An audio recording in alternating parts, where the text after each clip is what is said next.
Talking perspectives.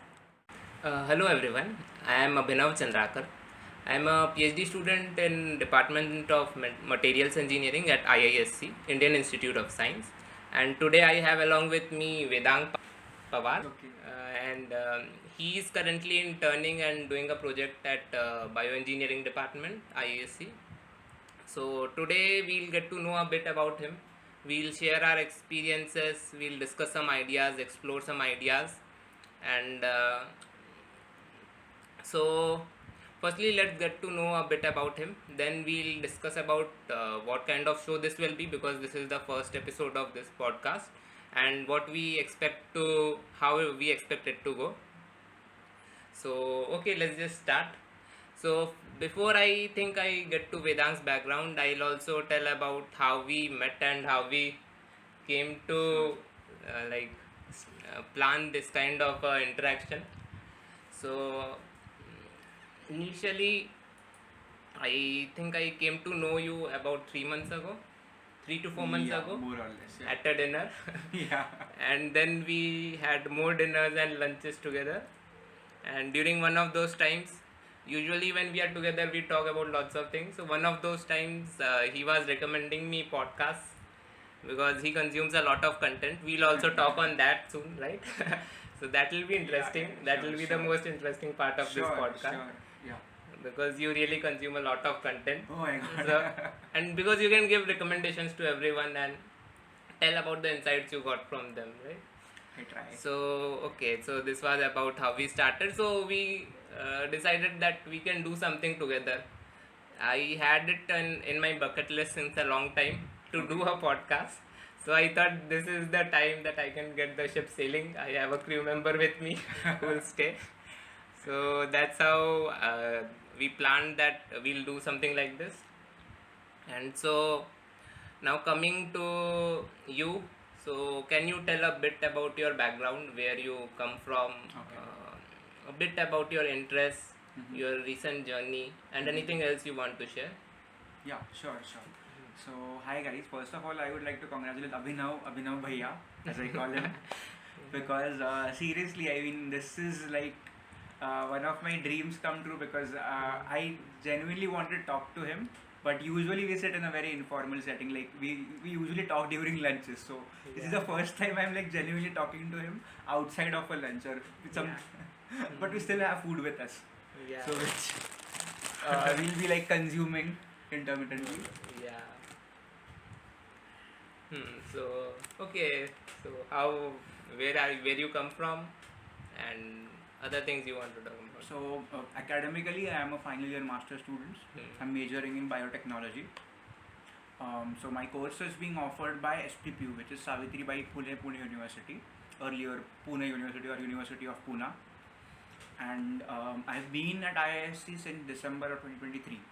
So I've been doing my master dissertation from IISC, and again I'll be sort of graduating in the May of 2024 within the next 2-3 months, and hopefully I'll try to get more research experience after the degree, as well as I'm trying to I'm still figuring out if I should continue with a master's program like an MTech or I should go ahead with PhD.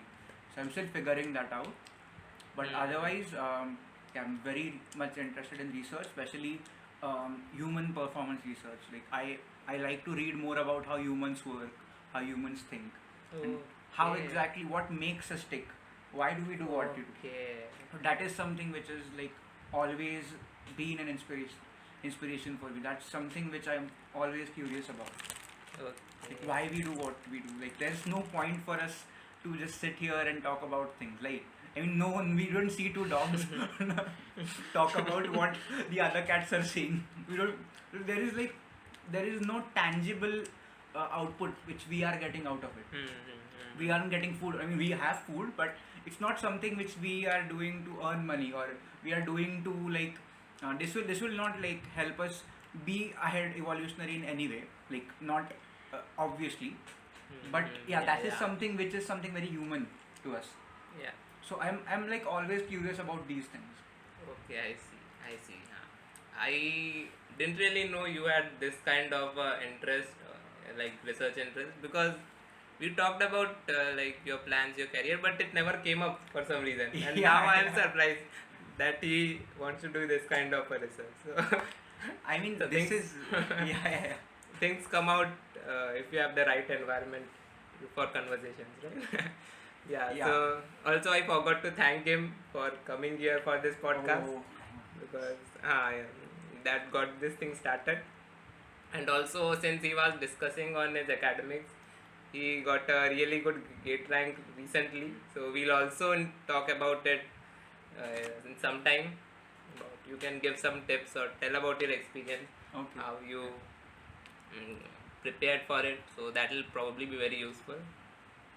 Okay, so you are from Pune, you told, right? Yes, yes. Mm-hmm.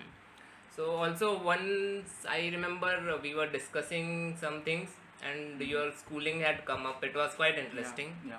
So Vedang comes from a different kind of school compared to our conventional schooling system, and I think if a student since his childhood is in a different kind of educational system, it really has an impact on how he grows up. Like it really causes a difference. So can you tell a bit more about your school, how how a usual day is there, Okay. and if you know about other schools, how it's different? And maybe I can give inputs about the difference. I mean, And sure. yeah, just let's talk about how schooling should be, Okay.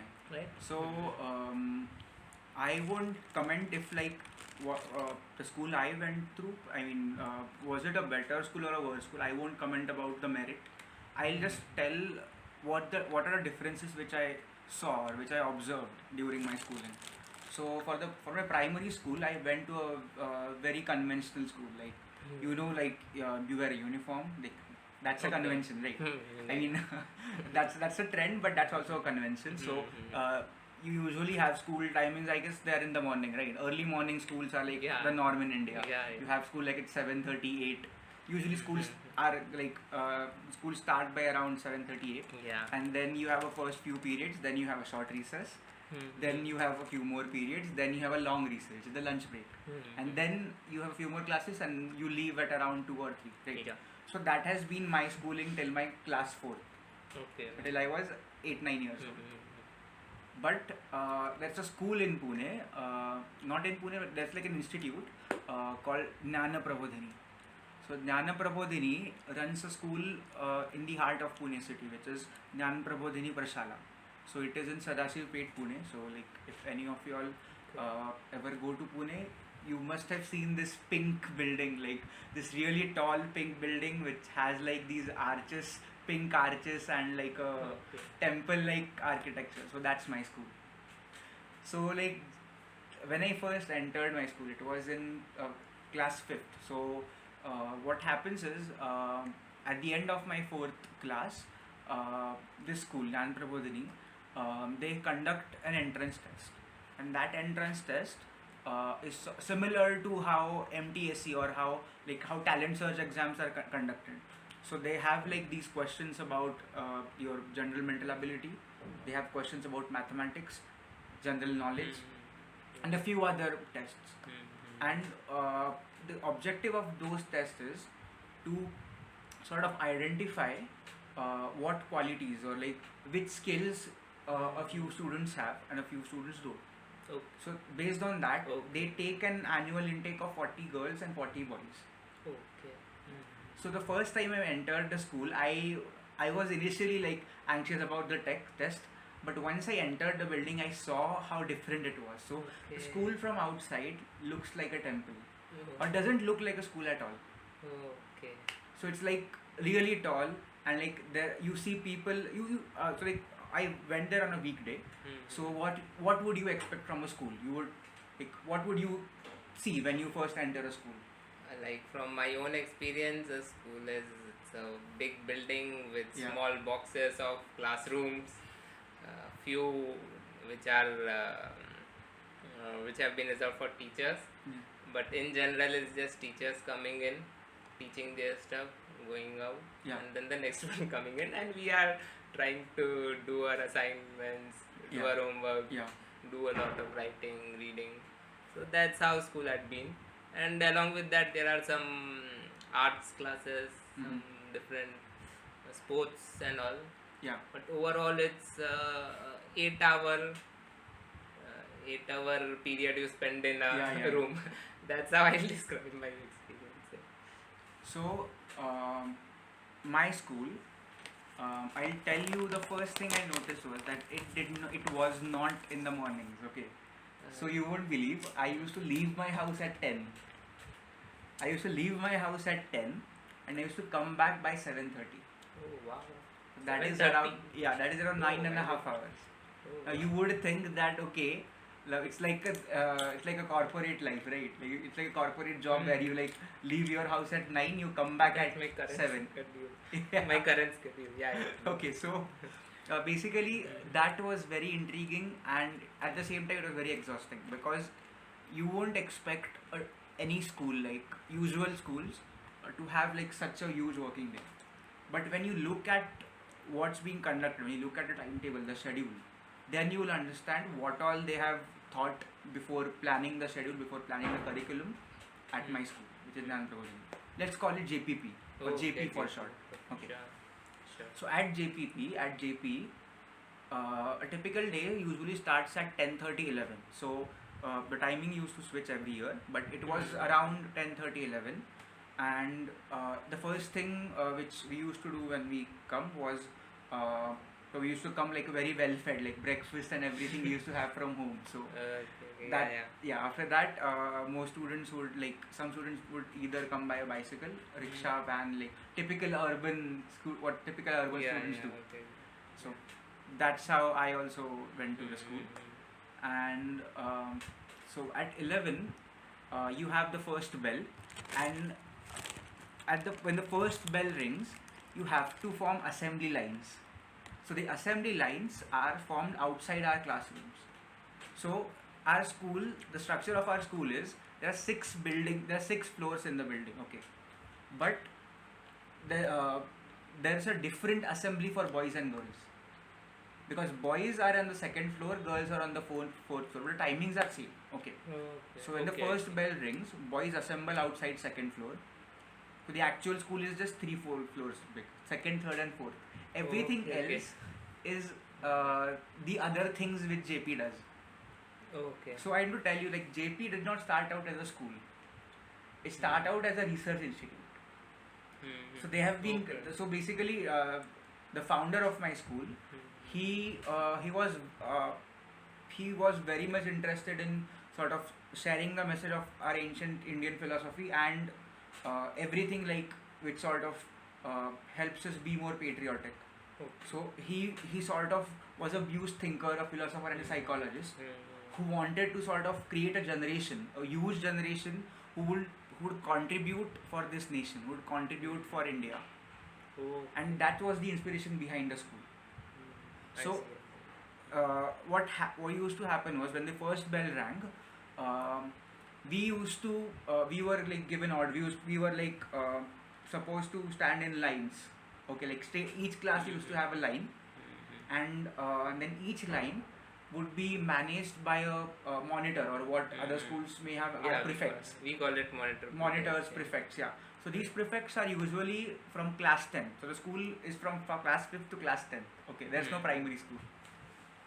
So these prefects then used to sort of take us down, and they used to give us orders, or ajnas, what we call in Hindi. So like you must have heard Savdhan, Vishram, all of these are there. So everything was in Hindi or Marathi.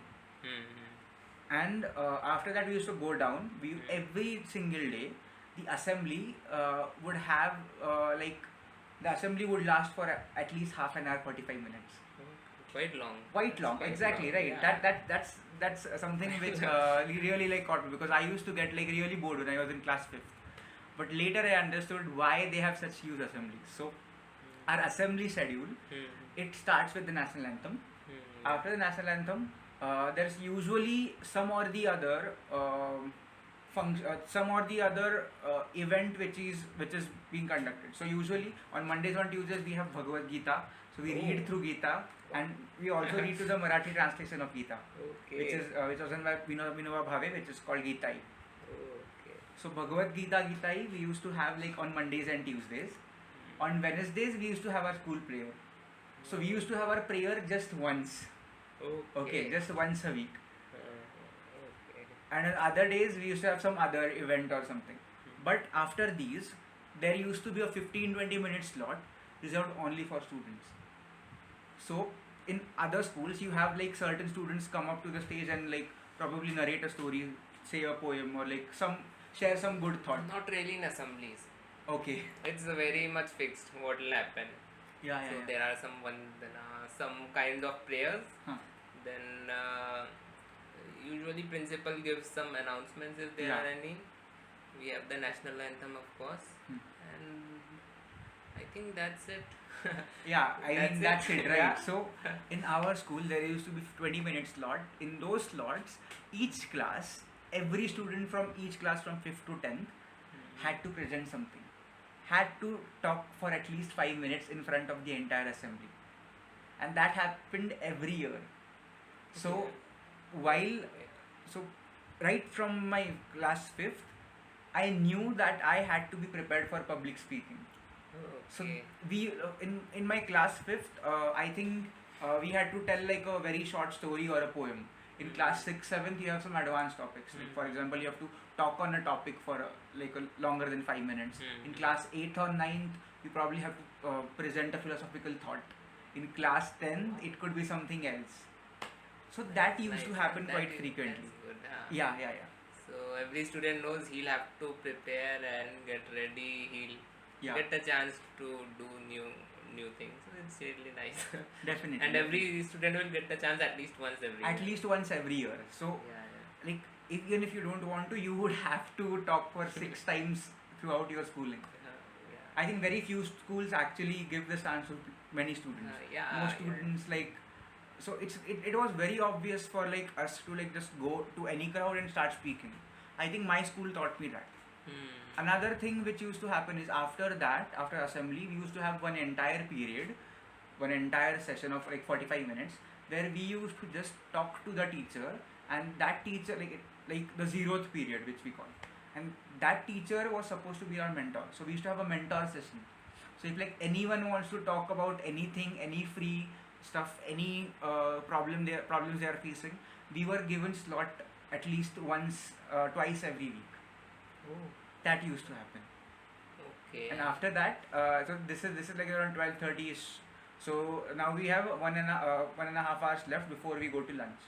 So every day of the week, Monday to Friday, we also had schools on Saturday. From Monday through Friday, the first 2 periods were English and mathematics. For this, I would say our school was very, very different, because in all other schools, what you have is you have a typical standard textbook which is taught. So for example, class 8 students would have class 8 NCRT. I guess R.D. Sharma was a pretty popular CBSE book, or even S. Chand is a very popular publisher. So we used to have most schools have that. But in our case, we used to have levels, a thing called levels, which is like, I won't call it discriminatory, but based on your ability, you are placed in a different cohort, a different level. Okay, so levels so would be based on your own strength and weakness, you'll get a specific curriculum which is tailored for you. Yes. So I'll get promoted or I'll stay in the same level. Okay. So usually in 5th we start at the same level, and after that, after every 4 months there's a level upgrade test. Wow. So in a year I can I can skip, or I can move to an advanced level. Okay. So that used to happen from 5th to 8th. So for every year, every student can technically, so if in class 6th and 7th, I had English of class 8th and 9th. In my 7th standard, I had mathematics. I had done mathematics of class 7th and 8th and 9th. So by class 8th, I was already doing logarithms and basic difference. Wow. So basically that is something which I don't think any other school would have. So that sort of got me more interested in science, I would say, because in science we did not have levels, unfortunately, but because science itself is quite vast. So Yeah. even in the most fundamental concepts, I think you can like design very complicated experiments. So Yeah. I think probably that might have been the philosophy. But for English and math, I think we used to never get bored, because we knew that okay, if we don't fit in here, we can just like give a test, we can go to a different level. We can go to an advanced level which probably might suit you and your needs. Yeah. That was something very nice, and I think all schools should at least try it. After I think and even after that, when we used to have lunch, for lunch also like we were I think there was a rule in the school, an unspoken rule. So in our school, no one used to have lunch alone.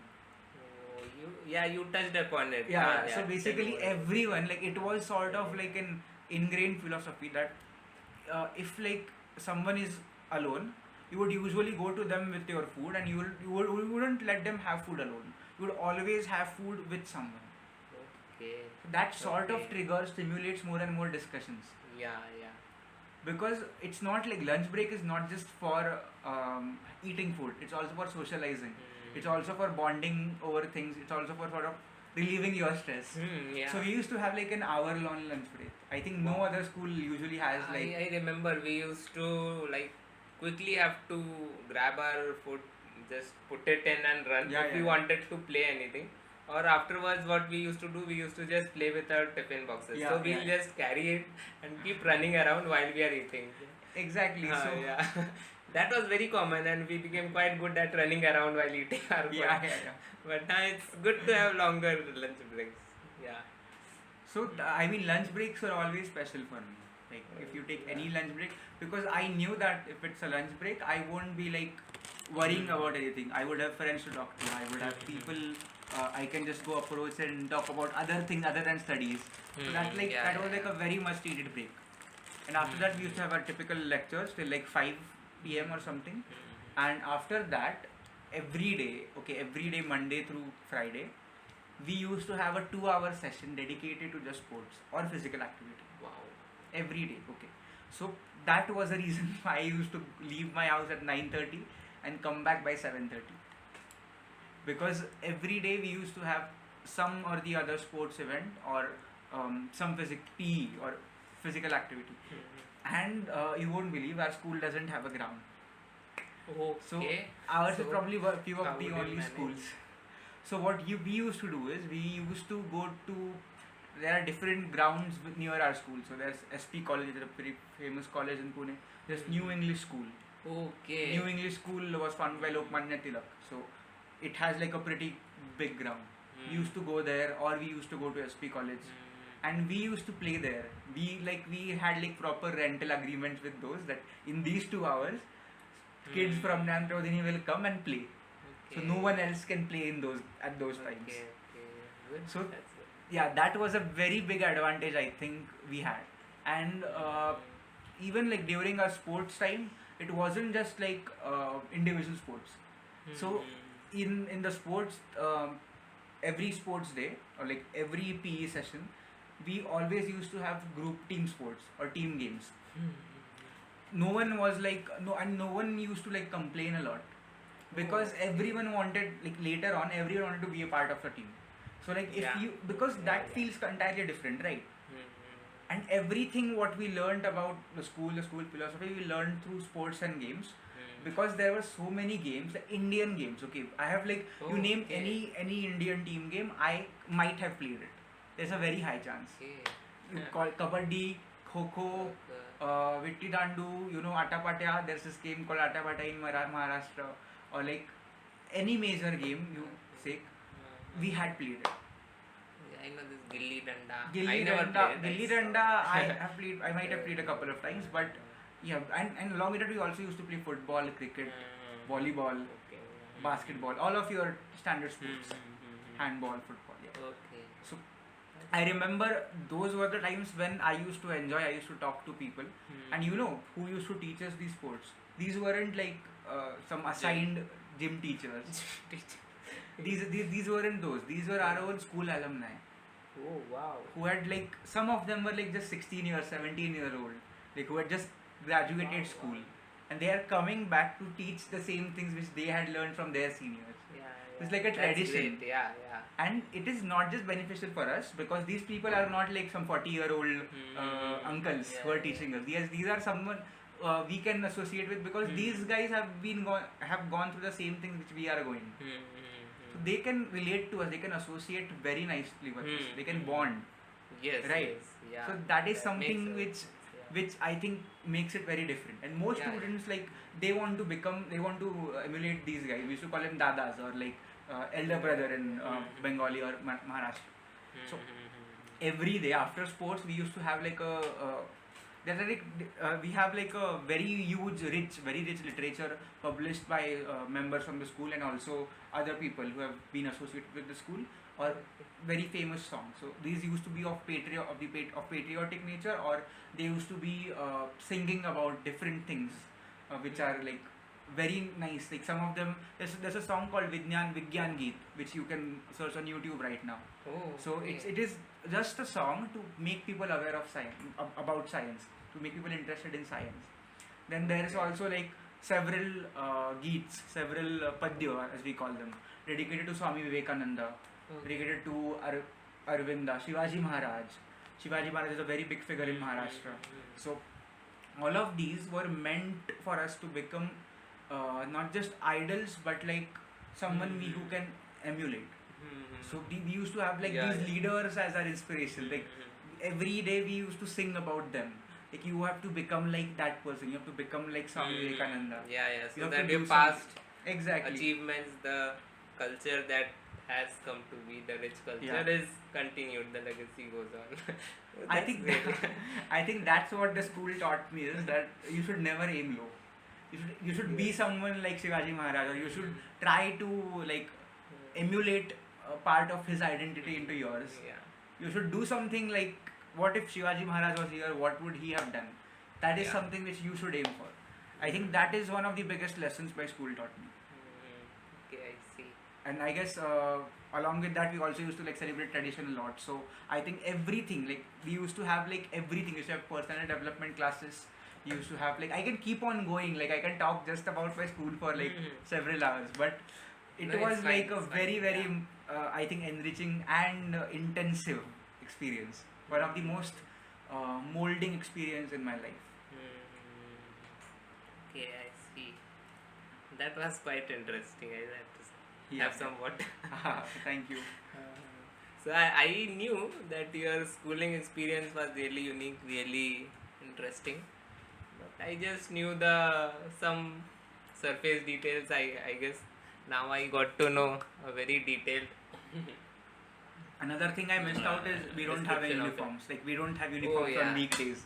We used to have uniform. We used to we never had to like complain about how our uniform looks like, because initially it was very embarrassing for me to wear like salwar and like not salwar, pajama, which is like pajama, or kurta, Okay. and a Gandhi topi on the head. Oh, okay. So initially it was embarrassing, because I had never wore like traditional Indian wear, so I had no idea like why am I supposed to wear these. Yeah, it looks And out of place. I look out of exactly, place. Yeah, because but- everyone else but is like it's good to learn it early Yeah. on, that you needn't really fit in wherever you go. obviously. That's really good. So ye hua, but then I got to know that I would be wearing it only on Saturdays. Okay. And Saturday had a completely different structure. On Saturday we had a compulsory meditation session, or we used to call it Upasana session in the morning. Okay. And Saturday used to be half day, so I used to just come back home at 1 and I used to sleep. That's all I used to do. Nice. So that, I think, again was a different experience. Every day was different in the school. Like there was never a day in my school life which was not happening. Wow. So like That's a big statement. because it's, yeah, you good. used to you like basically you feel like when would school get over, like, because you used to feel like, okay, so this is such a rut. You have to like go through this every day. Yeah. But for me, I would say it was never a boring day at my school. I can say it. I think many students would agree. That's good. I'll have to compliment whoever. I don't know the founder's name, but whoever established this, the people who are keeping it running. I hope you will contribute to it you will I can add on to what's currently going on in your school. So yeah, it's really good to hear about it. yeah. And that's something I would want my students or kids to have Oh, when definitely. they are growing up. Right? Not something, eat something. I have been eating continuously. No, it's fine. So, yeah, I think that's why compared to my school life, when I entered junior college, 11th and 12th in India, Talk. it was a steep drop because I wasn't like used to boredom. I wasn't used to the routine life. Like, okay, this day you do it, you have to keep on doing it every day. Like, you used to, like, you should solve these problems. You should like do everything, and that thing. I think that is why I was very underwhelmed, and I was in a very low state throughout my initial college years. Again, understand. If a normal guy who came to a conventional schooling, he's finding that to be a shift because of the mechanical way of doing things, mechanical approach. For you, it will be like a total, what should I call, mental breakdown. It's that Paradigm shift. paradigm. You can shift. call it a paradigm shift. Yeah. So it was really good to get to know about this school. So my schooling was also fine, I'd say. I have a lot of complaints because I am a bit of an idealist as a person. I have my complaints, but it was fine. Though I envy you a lot now and the experience you had at school, because yeah, I have my complaints about lots of things, especially now that I came to know about how some schools are. So lots of good points you brought up, and things that schools, the government schools, the other schools can try to emulate, even if not fully. So our school also used to try to do new things sometimes, new initiative. Usually it would die down, but it was good that they used to take it. Like it was a KB like school, Kendriya Vidyalaya kind of. So it was good overall. So that was quite interesting. I didn't know that we'll get so much in detail about just the schooling, but it's good that we talked on that. It was like very intense 6 years, I would say. I think very few students would love their school like this. I remember there is this school, I saw about it in a video. It's by Jiddu Krishnamurthy. Okay. That's also, you might have heard. Yeah, It's yeah. quite famous. I got to know about it because one of my teachers, she taught me French. So you saw a video of the assignment I made for that French course. So it was taught by her. She was a great, wonderful teacher. And she was like a spiritually inclined, because that was the way she was brought up. The kind of school she attended, Jiddu Krishnamurthy School. Okay. So from that I got to know a little bit about it. She didn't really tell much, but I also saw a video by Sadhguru. You might know that he sent his daughter to that school. And usually those people who go to those schools, they do their own thing. They can't then go back to the conventional way of the world. They create their own paths, and they create paths for others to walk on it. So that's really good to hear. But it's never too late to start anew. I mean, Start anew. I think schooling is not just about like your what class you are in. It's always about what is your peer circle. Because even in school, if let's say I was the only student, it would have been a much different experience compared to having other people with me. Definitely. So I think even right now, like your company is your schooling. Who you are with is like your very team. much. I think that's what people miss out. Like people think like once they are done with the formal schooling, they shouldn't like focus on learning more. But you are constantly, everyone is constantly learning. We just like there is just no formal certificate we are given. Yes, definitely. So that is that I think that is something which I also like reading about is how humans like how we like to learn, how and what we learn, because we like it's not like a very linear journey. Definitely. There are going to be like very many crests and troughs in this. Yeah. So I wouldn't like say I mean formally I am learning doing my masters, but I am still a student, and I think I would like continue being so. I would just like keep on learning. Yeah, sure. I agree that if you mold the circle you are in, the circle you are in molds you. It's a two-way thing. Exactly. No matter where you go. And you think that you have got to know a lot, you have saturated, but then you go to a new place and everything. Exactly. And it's again a new journey, start of a new journey for you. So it's good. So even IISc must have been Yeah, in a way a new journey for you, right? definitely. I mean, Coming to IISc this kind of a place, so much oriented towards science, research, hardworking academic people. That's the perception outside, and it's true to a very large extent. It's true to a very large extent. Yeah. Especially the professors, they are of their own league, really like experts in what they do, really great people. Really passionate and really dedicated. I Hmm. mean, I have never seen an IISc professor just warm their seat. Oh yeah. Because like you can never see a professor in their own position. They would be like attending some conference, they would be taking some class, or they would be like either, or they would be just like giving their own speech. They would be writing some paper. You can never see an IISc professor just lays on their seats, or like not do like basically which you see in certain other institutes. You can, because like in here people value education, people know that research, I'm doing something which is of some value, right? You wouldn't like, Yeah. I mean, this is called India's best institute. Yeah, For a good reason. reason. Yeah. I also don't really see this as much as a college. It's more like a temple for me. Wow. It's like a worship I'm doing. Like initially, I had a thought that I want to go to this place someday, spend time here. So, but now I'm doing a PhD. I couldn't be happier. It's hard work. It's difficult. It's frustrating, but you come out different. You grow up in this process. So it's IISc is a great place. So, anyways, I was going to come to your experience at IISc, the research you are doing at IISc. We naturally drifted towards it. It's good. So you came from Savitribai Phule University, Pune. I think most people know Pune it as University. Pune University, Yeah, which is yeah. in Quite 10 a years ago they big university. changed it to, it is I guess one of the oldest universities.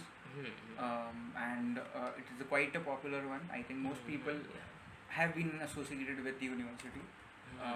And there's a department of biotechnology there, from where I have been doing like an integrated master's course. So immediately after 12th, I gave another entrance exam along with the conventional exams, and that's what got me into this course. It's a 5-year long course. So I don't have, you won't believe, I don't have a bachelor's degree, and I'm still getting a master's degree. Oh, like is this not a usual kind of degree? Like what kind of different exam did you give? So Savitribai Pune University, they have their own entrance exams. Oh, I see. So ours is the only course, I think, which is conducted inside the university. So what usually happens is people usually go to university like inside the campus for their masters. Most universities, they don't conduct any undergraduate course, right? Okay. Because universities give that courses to different colleges, like the colleges That's how it's conduct in it. Mumbai University. Yeah. So the university usually has only master's courses, but my institute, which is a Department of Biotechnology, or IBB, which is which it was called before, IBB has this unique 5-year integrated master's program. So once you like graduate 12th, you directly come out with a master's degree. Okay. And I think that was again one of the most enriching experiences in my life, because IBB is not your regular college. We had just 30 students per batch. Then I am still trying to make sense of what you said. You come out of 12th with a master's degree. So Is it after so? after 12th, Okay. I directly get my master's degree at the end of like 5 years. So Okay. so it's like a 5-year long course. Oh, I don't think I would ever say with pride that I have a bachelor's degree in something. because I directly have a master's degree. Oh, okay. It's nice. It's good. So that is something again which has taught me a lot. The past 5 years have taught me a lot. So Good to hear. yeah. Also, so now you came here in December, right? Yes. To IISC. Mm-hmm. So, okay, you have already talked about how research has been. You have seen people here how they are, like professors. So, anything else you want to tell how it's different from your experience at Pune University? Oh yeah. Good things, bad things. I think infrastructure wise, IISC is one of the best, probably one of the best in the world also. Yeah, Because I agree. I think the research infrastructure here is nothing short of nothing short of world class. Sure. I mean, any research which you see in some Ivy universities, like, or even like certain European universities, you can do it at IISC. I think sometimes it's part of the reason why that doesn't happen is probably the perspective and the history. But I think IISC is catching up pretty fast, especially in the new fields of bioengineering, which is my field, or in certain other field like nanotechnology. I think the department of nanotechnology, which is right next to Biosciences, is one of the best. It is world class. It's a class apart. So that rigorous nature of research which happens here, like be it any field, I think that attitude itself is really important and necessary. And another thing is that professors here, or in general any research scholar here, they are here for a reason. It's not like they didn't have other options. I mean, have you met an IISc student who doesn't have other options? It's rare. Exactly. Sometimes it happens that they just got into the path of researching, but even if you are on that path, coming here, it takes merit, it takes hard work. Yeah. You need to have a drive.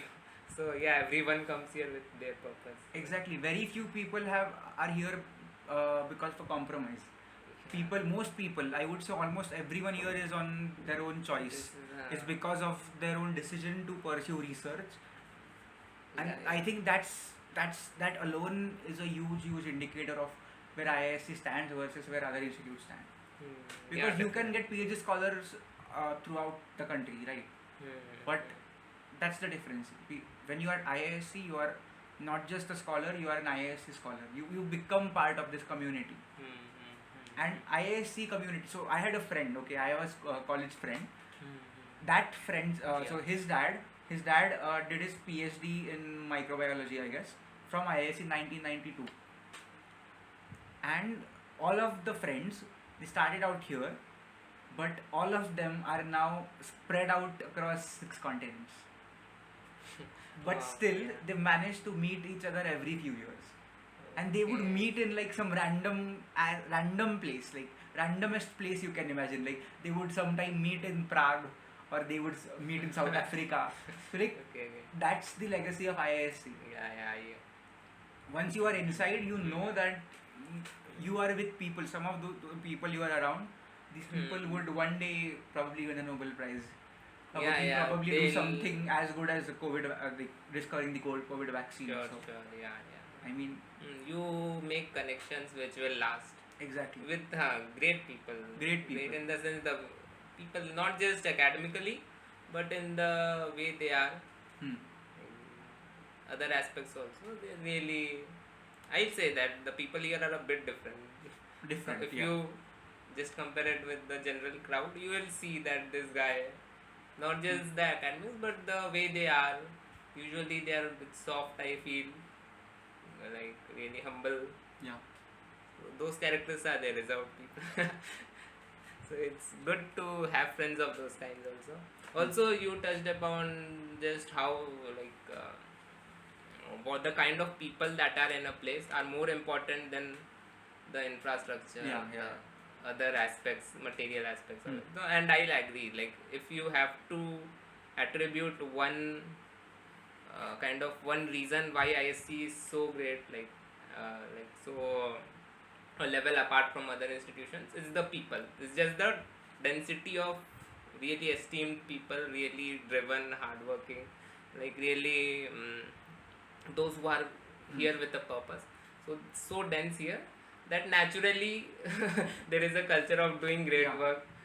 Like, and I have seen the research here compared to other IITs and IITs. So there's a kind of aggression here that you can't find anywhere else, and it's normal here to be aggressive. Yeah. And it's fine if a person is aggressive compared to if you see in some other place. Usually people look down. It happens that Yeah. your peers will look down because it won't sit well with them. I've seen that happen. Like if one of you is doing too well, it won't sit well with them. But when you're in this kind of a place where everyone does their own thing, they can do as they want to do it. You can really do wonders. Yeah. I think like there are a few other private institutes also which have like equally good infrastructure, but Yeah. this aggression which you mentioned, I think none of those have this, because it's not like a one person aggression. It's when like everyone has that same aggression towards their research topic, towards their whatever, like वो कहते हैं ना, मतलब यार यहाँ पे कुछ लोग ऐसा मोहब्बत करते हैं. Yeah, it takes a certain amount of autonomy to be able to do that kind of work, because you can't force someone to like do really great work, Yeah. like work hard as well as work very well. Yeah. It takes some individual autonomy and like a mindset which is like towards autonomy. Yeah. Yeah. That is required, I'll say. That's the minimal that you will need Yeah, to yeah, be yeah. able to do the kind of work that they do. Oh. There might be other ingredients you need to add, but that's always there. I mean, yeah, but like that's the thing, right? That's why we have several IITs, but we have just one IISc. Yeah. Because it's very difficult to find the right ingredients, and then I mean we have Yeah. other institutes like IISCers and Uh-huh, NICERs yeah. and other CSIR institutes, but I think no one comes close to the standard of IISc, Definitely. because it's just not possible to. It's like a big human experiment to look at it. Yes. Yeah. Like In its own way. how many people can you, like how many high quality people can you bring to a single page? It's like saying that okay, you will have Elon Musk, Bill Gates, Mark Zuckerberg and Jeff Bezos in the same room, right? Like can you imagine what the conversation would look like? Yeah. Because it's like you can't imagine, and that's when you know how difficult it is. I think IISc is an attempt towards that. You have so many stalwarts in Say that, research yeah. in their own fields, and to like manage their egos, because big scientists have bigger egos, I guess. And those egos are for the better, because that It's a ego part is of- what brings the best in research, right? Yeah. It's a part of their Yeah. needed. Yeah, good. So let's also talk a bit about your field of study, biosciences, life sciences, and maybe if you want to talk about it, or we can come to the kind of education you have in it. Mhm. So you gave GATE Okay. recently, right? So your experience with preparation of GATE. So General, what you want Yeah. to talk about? So I'll start with my interest and fascination, or you might say a bit of obsession with biology. So I was very good at biology, like good as in it's like a very we usually tend to measure our progress based on the marks we get, right? So I used to be like very good at biology since school, and I was like very fascinated with all of those things. And later on in 11th and 12th, I realized that okay, this is something which I'm genuinely curious about. I'm genuinely curious about how exactly our bodies work, how exactly our brains work. So I was, but at the same time I was also a bit confused and not in a like very fixed state. Like I didn't have like a very fixed, clear mindset. But I knew that biology was something, life sciences is something I'm pretty much going to be associated with in either for informal way or some informal way, because I was part of several environmental NGOs like environmental Okay. NGOs. I used to like also enjoy traveling around natural scenery. I used to enjoy like going around hills, forests in Pune, and And coming back to your school used to yeah. have trips. You told one Yeah, yeah, yeah. about one of them in Madhya Pradesh, I think, or Yeah, Chhattisgarh. it was Village in Jharkhand and yeah, Chhattisgarh. So Oh, basically, I remember that our school always used to encourage us to like Yeah. travel and see people, meet new people, understand them, and connect with them. I think the school had a pretty clear idea that in the end, any field you take, you would need social connections, you would need other people. So I think that was a very big motivation for the school to also send people and also for us to experience how different people live. Oh, wait. I Yeah. think there's an issue with the video. It turns off if you minimize it. I think the video didn't get recorded. But fine. ठीक है. So, yeah, the audio is there. Yeah. No worries. Yeah, so you were talking about the like trips you used to have to school and what kind of interactions, experiences you had. It's quite unique. Yeah. And I think that's what makes you such a unique person. Like from my own experience, the one of the reasons I wanted to get to doing this kind of podcasting Okay. was because I used to feel a bit bored. Like things were monotonous in a way because there was nobody really to talk about stuff other than work or other than just casual banter, very casual banter. So about these kinds of things happening in the world and the different topics which usually people don't talk about or think about. So it's I'll say that it's very difficult to meet an erudite, like someone who has knowledge of different fields, and get to talk to him. There are few people, but they're usually quite busy with their own circle. So I think it's the experiences that you had which shaped you to be the way that you are, and that's what attracted me. To be able to talk about stuff, discuss things with you. So yeah, that was coming. We came back to your school. So you were talking about how you decided to, how you got to the path of biosciences, studying life sciences. So it was from your own experiences before you came to 11th or 12th, right? Yeah. And also, I wanted to become a doctor, but after talking to a lot of people, I sort of my curiosity fizzled out, you can say, because if you want to become a doctor in India, it's like a gamble, and it's a very long process. And I was like, at that stage, I did not want more stress because I was in a lot of stress because of competitive exams. I was not in a good mental situation. I see. That's why I think I chose this over a lot of other options like medicine or engineering, because I just wanted to escape I just wanted to find a way where I can escape competition. Unfortunately, our systems are designed to escape competition. We are just trying to like create this hyper pyramid where like every time you want to go ahead, you have to enter some competition. So for undergraduate level, you have exams. Everyone knows them. Those are the biggest, I would say, biggest rat race in the country. Engineering, pre-medicals, all of those things. And after that, I realized I was not aware that there are certain exams which we have. I'm being very honest. I was not aware at all that even after my masters, I would be giving exams and I would be appearing for those if I wanted to study ahead in this country, in India. So I was completely clueless, but at the same time, I don't know why, but apparently I am sort of good with these exams. I think, I don't know, my mind is conditioned, you can say this way.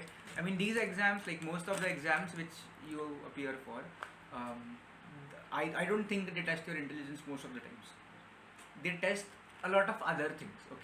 those aren't like completely useless, but they don't like study how well you understand a topic. They just study how well you can apply a few skills, and then based on that they create a merit list. Yeah. So that's there. I think that's why interviews are more better at understanding than just written tests. So after during my undergrad education, I am a COVID batch undergrad. So basically my first year was offline, but second and third year those were completely online. So I mean, there's a lot of things I have missed out on, but I think there's also like a very essence of COVID which sort of helped me understand a variety of topics. I got back into the habit of reading. I got back into a habit of consuming content, and consuming a variety of content, not like just study related. So I think that was something again which has its pros and cons, which had its pluses and minuses. So that was a very defining period again. And later on, so at the end of the pandemic, I found out that there is an exam called GATE and CSIR NET. And I had no idea, because then someone told me that if you want to become a professor in India, you have to like appear for this. So I appeared for it only for the sake of like, okay, this is my first attempt, I'll just try out stuff. Okay, if that doesn't work, I'll always get second attempt, because CSR happened twice a year. So it happens once in June and once in December. So I was like, okay, last year I recently had like I had a physical issue, so because of that I could not appear that year. But next year I decided, okay, this time I'll definitely appear for a CSIR and if possible also GATE. And so last year in 2023, I decided that okay, I'll appear for CSIR NET and I'll see what happens. Okay, this was just supposed to be a trial attempt. I appeared. Because I had no idea how these exams work, right? So what I did was I just talked to a few seniors, and then I got to know that okay, there are previous papers available online, and the exams, like these exams, they test most of your basics. They don't like ask very advanced questions. They'll ask pretty basic questions. Just the breadth of how wide range your understanding of a field is. If you know all the topics, then you are good. Yeah, I mean, they don't even try to go into details, into the depth of any particular field. And that's fine. That's fine. I mean, it's not supposed to preliminary exam. Exactly. Get into. So what I did was, so I'll tell you something. I'm a very lazy person in a way that I won't like read books. I won't read like guides, or I won't read into like these huge digest. So there are like, seriously, there are 500-600 pages reference books for just these exams, just for CSIR NET, just for GATE. I looked at those books and I was like, no, I can't do that. So I would always I would use technology to any extent, any end. So that's what I did again. I went to Google, I went to YouTube, I found a few Telegram groups, I found a few YouTube channels who had like these selected questions. And these questions are like very diverse. Once you get to know these questions, you know that okay, I have covered at least 20 topics, I have covered at least 30 topics. So I think I focused more on those. I focused on solving previous year papers. I focused on solving these sample questions. Telegram, like any technology, WhatsApp, you call it WhatsApp groups, Telegram groups, Facebook groups, Instagram pages. There are Instagram pages dedicated to just these competitive exams. If you go there and just look at the posts, in a single post, like it's very easy for us to get like addicted to Instagram and stuff, because there's a lot of content. But if like you have like a few channels which are dedicated for this, even like while you are wasting your time on Instagram scrolling, you can still get to know all of these things. मतलब ठीक है, अभी ऊपर दिशा पाठ नहीं गई, अब नीचे कुछ तो एक दिशा क्लासेस है IIS का. Yes. तो दिशा मतलब वो ये yeah. उस दिशा से दिशा ये होती है, इस दिशा से वापस एक दिशा में आते हैं हम लोग. तो Yes. वैसा थोड़ा एक्सपीरियंस था, थोड़ा Okay, I see. bit salt and pepper, but I think eventually I had some practice. And before the paper I solved a few other previous year questions, and that's it. I attempted, and I think it's all about how you solve questions, because it's, I think for some exams it's difficult, but for most exams it's very easy to eliminate options. These Okay. exams like Yeah, GATE, yeah. CSIR, these exams are MCQ based. So it's very easy to eliminate options and then come to the right answer than knowing the right answer. You don't have to always know the right answer. Yeah, definitely. That's part of the something. MCQ game. Exactly. So that's something which I think helped me sort of boost my rank or boost my overall score. So last year I qualified CSIR NET. I got a JRF as well as an LS. And this year I appeared for GATE, I appeared for Biotech and Life Sciences, and I qualified both of them in my first attempt.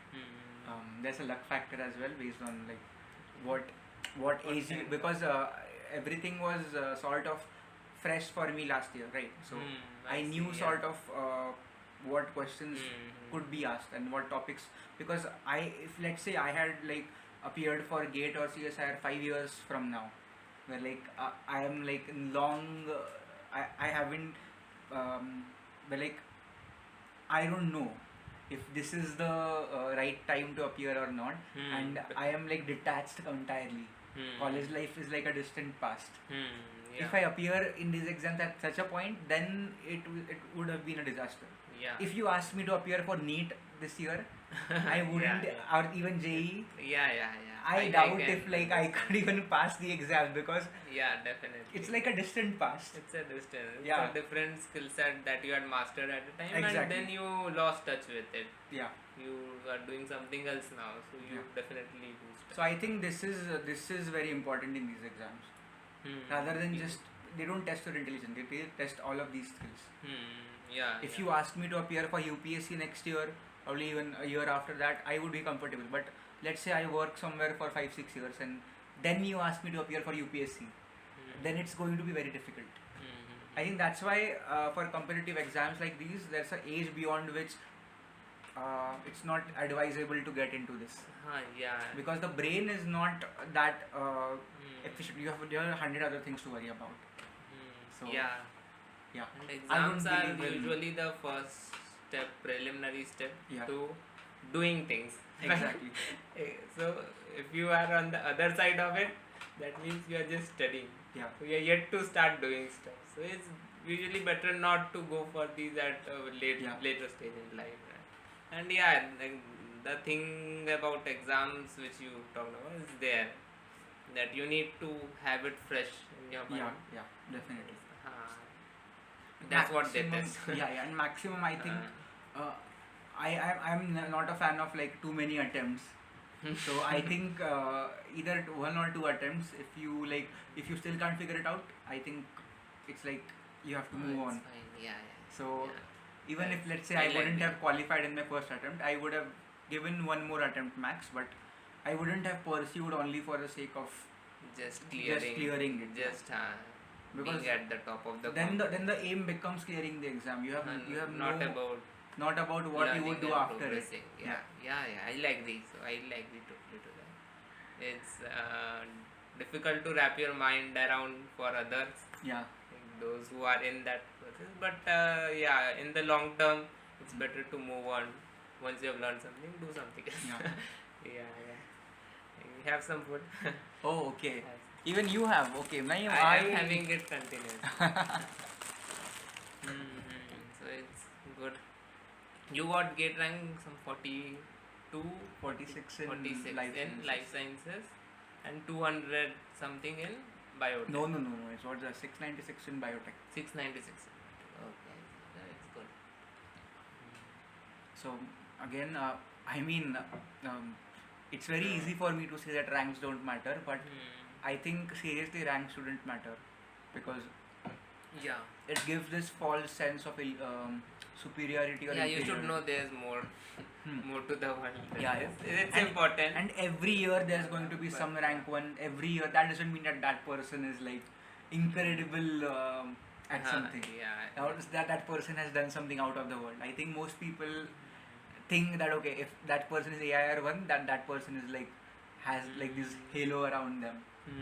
So Yeah, I think that's something which our country I think in our country we respect exams a lot more than we should. yeah. Okay, True. gate topper, IAS, UPSC topper, or any other exam topper. It doesn't matter. I think rank 1 and rank 100 or even rank 500 would have like a barely 10 marks difference. So you can't just demonize someone, or you can't just sort of elevate someone based on their scores or their ranks. Yeah. So at some point of time, every person needs to get out of this mind space Yeah. that this is what these are the priorities I have, and shift to more practical stuff. Yeah. At some point, it's required. For some people, it happens early on, even before they are appearing for the exams. So that's also good. But usually, it takes time for others. Yeah. I did good or bad in these, but then I need to move on and focus on doing some other things. Actually working on stuff. So it's good. So I think in conclusion, I'll say that your gate preparation was mostly focused on how you can like practicing on previous paper important Yeah. questions, as Yeah. well as probably you didn't touch on it, but you must have done your coursework very seriously, which gave you the fundamentals, the like foundational knowledge, which you could use along with Yeah. the practice you did Definitely. for the exam specifically. Right? And I think I hate studying only for exams. I just study like for the sake of if I find something curious. And that's why there have been times even in my coursework where I haven't been very serious with my exams because I did not study for that particular exam. But in the end, I knew what I was studying for. I knew that if I knew the essentials, I can derive everything else later on. So I don't like very synthetically building something. Yeah. It has to be very organic. Like learning, I think it's a very very soulful, not just soulful, but like a very sanctimonious process. Yeah. Like you have to for me at least, like if I am learning something, I want it to like be more religious than me doing something. It's a worship. It's a worship. Like you're doing it not just for yourself actually. You're doing it for yourself, but it's to add more to your life, to the life of others around you. It's a way of developing. So yeah, it's a religious kind of. Exactly. और भगवान के पास मतलब जो सच्चे भक्त होते हैं वो हर बार थोड़ी मांगने जाते हैं. इसीलिए मार्क्स हर बार मांगोगे तो कुछ नहीं मिलेगा. तो एटलीस्ट लाइक बी थैंकफुल कि you are grateful for education, because it's like very few people, like even if like I won't feel like it, but I'm very privileged to be here because Definitely. I think less than 1,000 people every year get into IISc, right? So I am very privileged. very privileged. India में कितने लोग 1 करोड़ 2-3 करोड़ लोग India में born होते हैं, उसमें से 1,000 लोग ही IISc आते हैं. तो like can you understand कि how privileged, how grateful I am to like just be here. Yeah. It's easy to forget. It's easy to just get get in the environment, be like forget like the big picture. Yeah. But it's good to think about these things also. It's very we are terribly privileged. Yeah, we are terribly privileged. Like we have no idea what It's scary to think about it. That's why we don't really talk or think about it. But it's there, and it will be there. It is there, and that's the majority. We are in the minority. Yeah. We are in the top 1%, 2% of the entire nation. We should have no say in this but I mean the only thing we can be sure about is like our own experiences. I think Yeah. we should never, I mean I don't like commenting on just random people's life just because they are doing something and I am not doing that, or they don't have something and which I have. So I think वो जो चीज़ है मतलब पढ़ाई के बारे में you have to be grateful for it. If अगर तुम यहाँ पर पहुँचे हो और तुम्हें पता है कि आगे जाके करना है, would I do justice? Because there are 1,000 other people who have no idea this field exists, but if they had an idea, they would have killed me. They would have seriously thrashed me, because there's this innate sense, like we usually have पता है ना, मतलब कुछ लोग like naturally talented होते हैं. Those people are like they can do anything if they are like serious about it. तो वैसा थोड़ा gratefulness ये भी है कि यार कंपटीशन है थोड़ा, बट इतना भी नहीं है ज़्यादा कि यार मतलब मुझे कुछ नहीं मिले. So that's why all of these ranks वगैरह. Yeah, I think you should do justice to the opportunity that you have gotten. I think make the most of what you are getting. Yeah, definitely. It's a moral obligation, I say. So today I was reading actually an article by Mark Manson on Kant. Okay. Immanuel Kant. So he was a philosopher from Russia. Yeah. So that was on morality. His whole philosophy is centered on morality. So then when reading that, I realized that many things which we think about as being okay, you are not doing certain stuff, it's fine. But lot of it is unethical, because you have gotten opportunities which others didn't get. Yeah. And if you are squandering that, you are actually doing a sin. Yeah. You are not in the middle ground. You are sinning if you are not taking the best advantage of it. Exactly.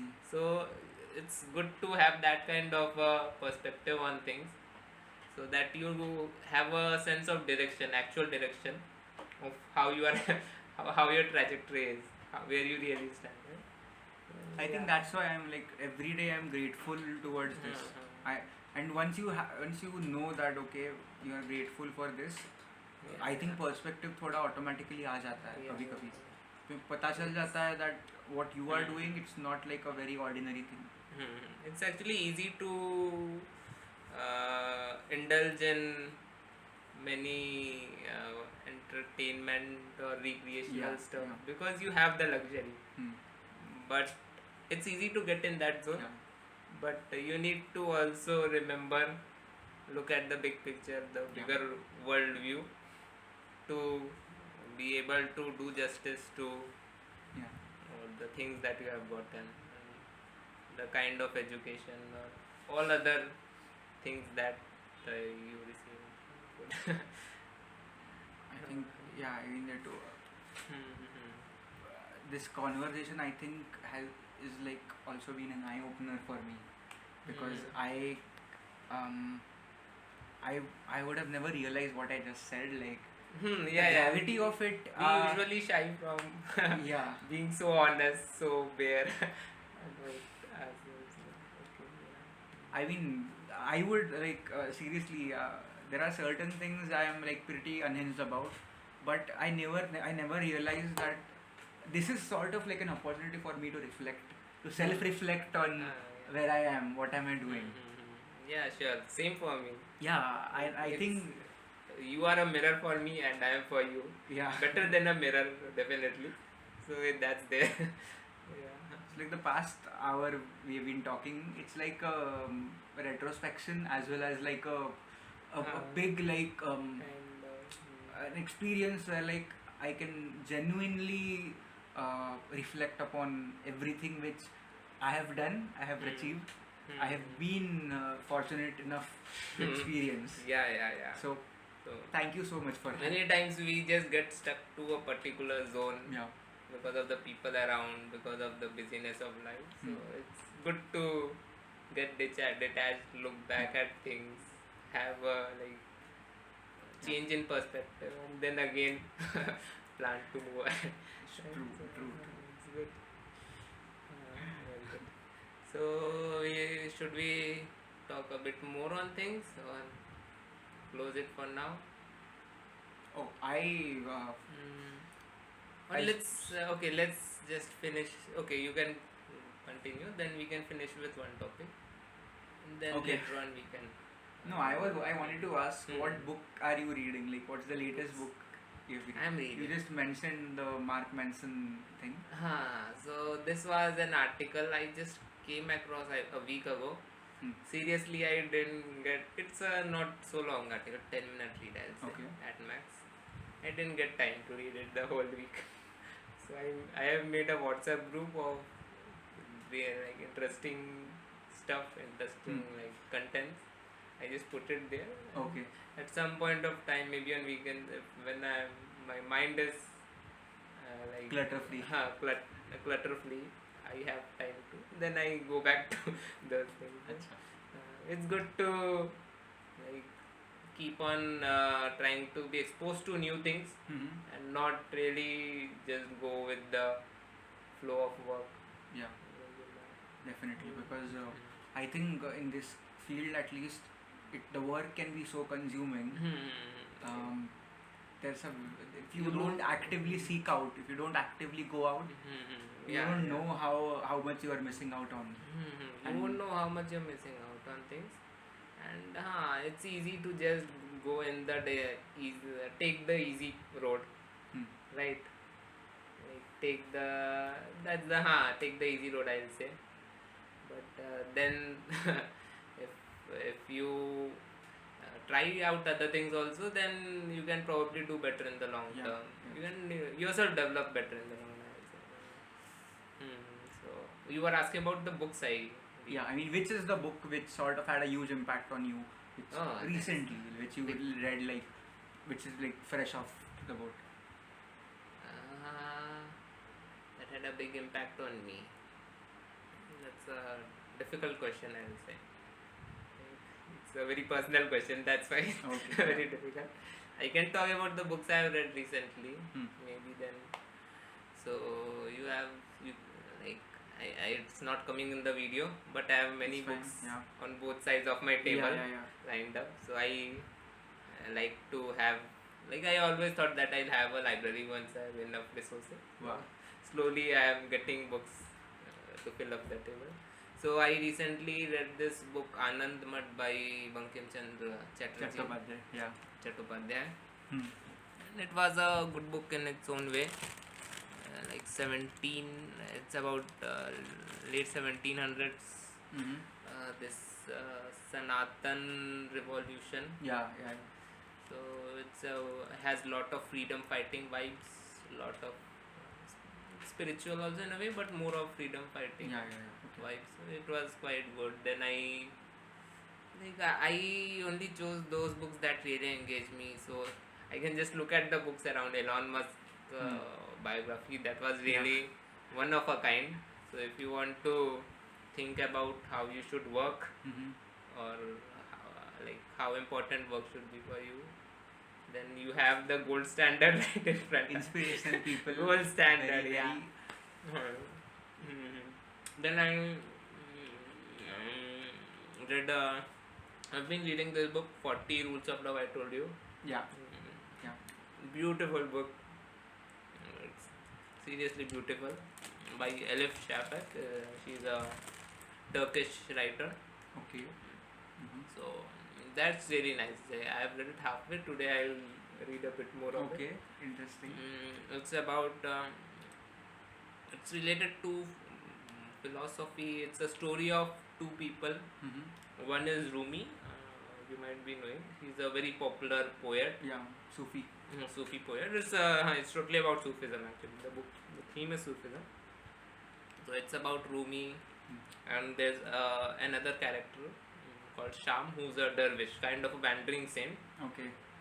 And Rumi is a kind of a preacher, like religious figure.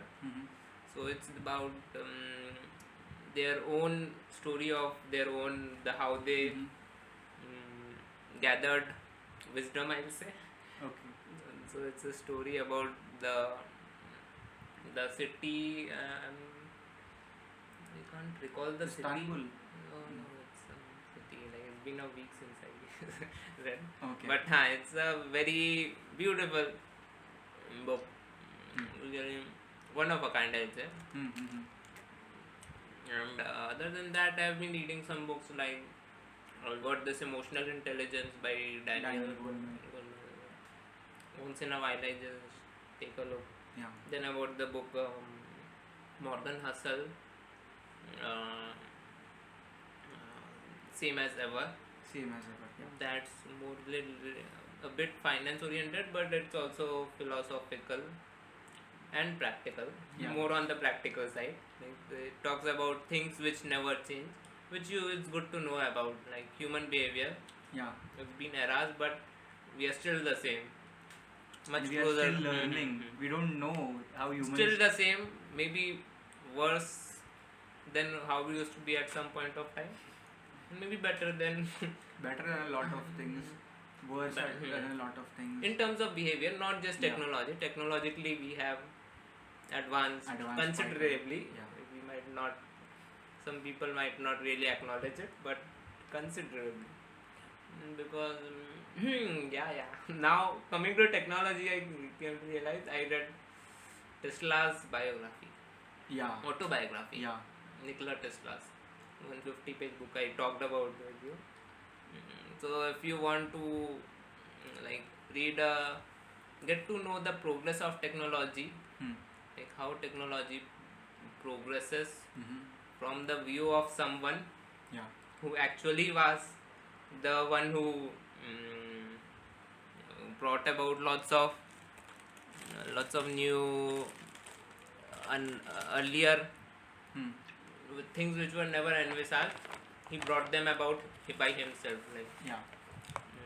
So Tesla contributed a lot to motors, kind of, to electricity, magnetic devices, electrical devices. Lots of them which were totally out of the world. So if you want to know about how technological progress happens, how inventions come about, just read his book. It's from totally unadulterated, from his own perspective. Crazy stuff he writes. He himself was crazy, but it's the reality of how things came to be. That was also a very nice book. I think that's all.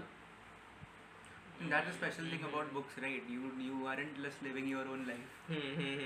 Yeah, you're vicariously vicariously enjoying or living in a different zone, or you're sort of you are getting such a huge experience. I think books would never get replaced. Books are same. Books would be same as ever. Same as ever. Even if we have Kindle, even if we Same have as ever. audiobooks, even if we have this medium, podcasting, I think books would never get replaced. They have been here since millennia. You don't know, right? You don't know what would happen next. But like the physical presence of an object in your hand, the object, be it a book like the Constitution, or be it like as small book as a religious book. Everything. I think the world is run by books because we worship books. We sort of we read books. We refer to books to what to do. They are like our life coach. Can you imagine, like human being, like the biggest inspiration of humans are these non-living things made out of tree bark. Can you believe? It's crazy. It's crazy the world we are living in. Most people don't really acknowledge how much books shape them. They think they are just for learning stuff, getting knowledge, but there is more. Like there's something ahead of knowledge also. Like trying to develop yourself, trying to know about stuff, your own past, the past of lots of things. So, people don't really appreciate it, I think. But it's fine.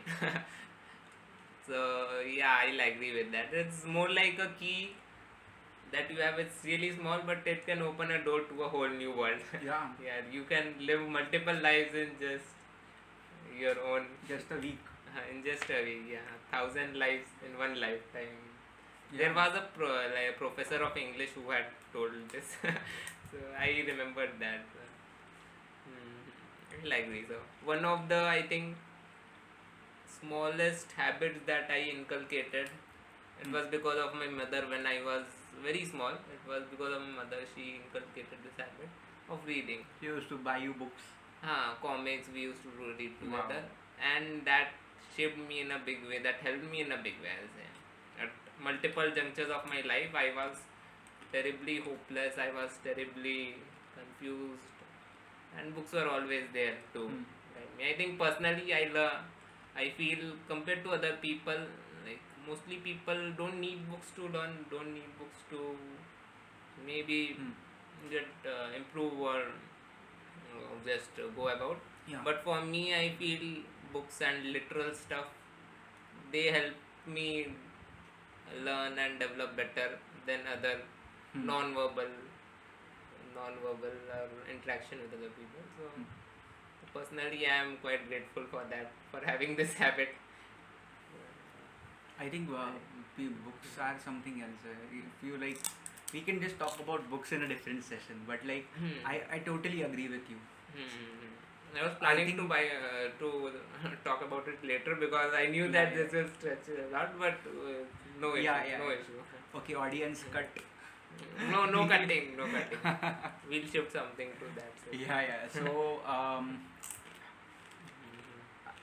I think it is very important for us to like understand how things work in general, and I think this was like this episode has been like a brief thing about like my background. I think Abhinav Bhaiya hasn't given his background.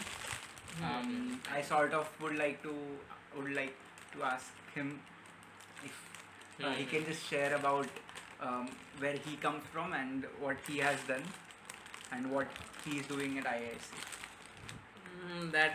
You are opening a new door. I'll say. But okay, maybe sometime later when you start a podcast, I'll share my own views and then you can listen. Now it's my time to listen. So we can do it sometime. Yeah. Definitely. I feel it's more important to just not really be concerned about how well we are carrying out this episode than how much we ourselves are getting to learn about it and how much good stuff is coming out through the interaction. So we can do it sometime. Yeah. Sure.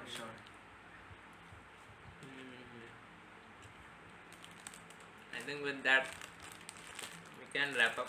That was a pretty good session. It was a pretty nice session, I would say. It was, I think, it was again a much needed break from our usual routines because today is a Sunday. Tomorrow we would go back to our lives as usual. So this is a much needed break, I would say. I think, I mean, you have been an exceptional host, that's for sure, and I had fun. I genuinely had fun because initially I told you, right, that I'm very apprehensive in front of camera. I'm very anxious. I get very conscious. You messed up with the camera. That's another thing. I missed, but yeah, okay. At least we have the record, the audios. So that's what I was thinking in between. That we both are having quite a lot of fun. That we wanted that, so it's good. But I'm not sure how much the audience will or whoever listens to this will benefit. But probably someone who's inclined towards these kind of conversations, for them this will definitely. If we could only share the food which we have with them, probably they would be more interested in this. Yeah. Because guys, you have to try this papaya. This papaya is amazing. Have some it's more. Really sweet. Have some more. I'll have a nacho. Okay. So let's wrap up with this. Next Sunday we'll talk more about some other things. It will give me some time also to think about how to improve this. Yeah. How to improve the setup and the arrangement of all these things. And you guys, if you enjoyed, please comment. Please leave a feedback for both of us to improve on, and we'll try to bring something which is much more intriguing, which is much more interactive, as well as of better quality, hopefully. We'll figure out this camera and mic thing because and I think with you, like initially also, you remember I told you that it'll take 2 hours at least or Yeah. 2 plus. Yeah. You were not ready, but I was pretty sure that this guy has tons of content to talk about. We can just ruminate, maybe we can just discuss, go about round and round about things, look at things. And Yeah. I knew that this can stretch on and on, so we planned 2 sessions. Can be Okay. more also. I have no issues if you are fine. But it was really nice talking to you. Thank you for Oh. coming and agreeing for this and helping initiate this. And hopefully we'll keep doing this once in a while. Definitely. Thanks a lot. Yeah. Thank you for hosting me. Thank you for this wonderful food. Like seriously, this It was fun. it yeah. was fun. Like I because I told you that if we had food, it would just take time out of it. But this actually improved the experience. It actually made it, I would say, a bit more spicy than it was. Yeah. Because Yeah. I wanted to be in a very bland conversation. So thank you so much for it. Okay, thank And you. yeah, I hope Abhinav Bhaiya, like I wish you all the very best with this venture. I think it will like just boost. You are more of a host than a guest, I feel, Okay. because you yourself bring your own thoughts on this. So that it's better that way. I guess. Oh, okay. Yeah. Privileged. Yes, yes. Thank you. Okay, yes. Thank you. Bye, guys. See you. Bye, guys. Bye, guys.